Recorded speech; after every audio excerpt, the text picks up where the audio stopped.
کی بہاریں نہ لوٹ سکے، جو بدنصیب تھے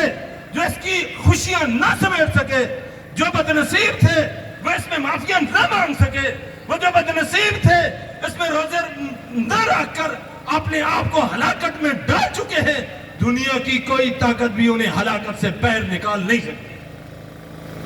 میرے بھائیوں، اتنا کڑا امتحان ایک مومن کا، جب یہ اندر تھا شیطان بند تھا، جکڑا ہوا تھا،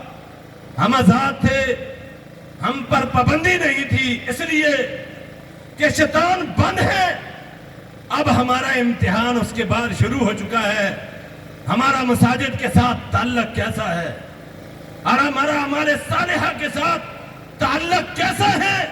اگر ہمارا تعلق اعمال صالحہ کے ساتھ مضبوط ہے، انشاءاللہ پھر دنیا کی کوئی طاقت بھی، دنیا کا کوئی بڑے سے بڑا شیطان بھی انشاءاللہ ہم پر وار کرے گا، انشاءاللہ اس کا وار خطا جائے گا، وہ کامیاب نہیں ہو۔ میرے بھائیوں، ہم نے ان روزوں کے بعد ماہ مبارک کے روزے چلے گئے، جس نے فرمایا 30 یا 29 دن کے روزے رکھے، گویا کہ اس نے 10 ماہ کے روزے رکھے، 10 ماہ۔ اور مومن کے اوپر رمضان ہی فرض نہیں ہے،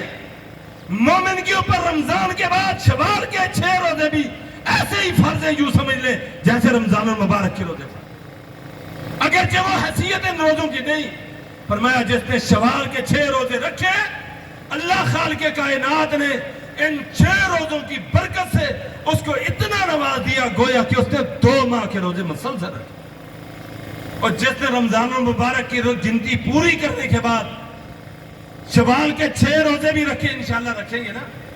انشاءاللہ رکھیں گے انشاءاللہ، اللہ توفیق دینا، اللہ تو توفیق دینا۔ فرمایا جس نے ساری زندگی یہ معمول بنا رکھا، گویا کہ اس نے پوری زندگی رمضان المبارک کے روزوں میں گزارا۔ شیطان انسان پر وار کرتا ہے، فرمایا جو بندہ اٹھ جاتا ہے رات کو تہجد کی نماز پڑھتا ہے، 2 رکعتیں پڑھ لے، صرف 2 رکعتیں، اللہ رب العزت قیامت والے دن اسے غافلین کی لسٹ سے باہر نکال۔ انشاءاللہ پڑھیں گے نا، پوری پڑھیں گے، اگر اللہ توفیق دے 2 پڑھیں گے، 4 پڑھیں گے۔ میرے بھائیوں، اتنی یہ کام کی چیز ہے، ایک دن آئے گا نیکیاں کرنے والا بھی اس دن حسرت سے دوسرے لوگوں کو دیکھ رہا ہوگا، کاش میں نہ اور اچھے اعمال کرتا اور اللہ کو راضی کرتا اور اللہ کو بناتا۔ اور اللہ کے سامنے آزمائشیں آتی ہیں، امتحان آتے ہیں، قدم قدم پر اللہ کی قسم ہم نے دیکھا ہے، جو آزمائشوں میں ڈالتے ہیں اللہ رب العزت انہیں ایسی کڑی آزمائشوں میں، اتنے کڑے امتحانوں میں ڈالتا ہے کہ دنیا دیکھتی رہ جاتی ہے ان کے تماشے۔ یہ اللہ کی توفیق ہے، یہ اللہ کا فضل اور کرم ہے۔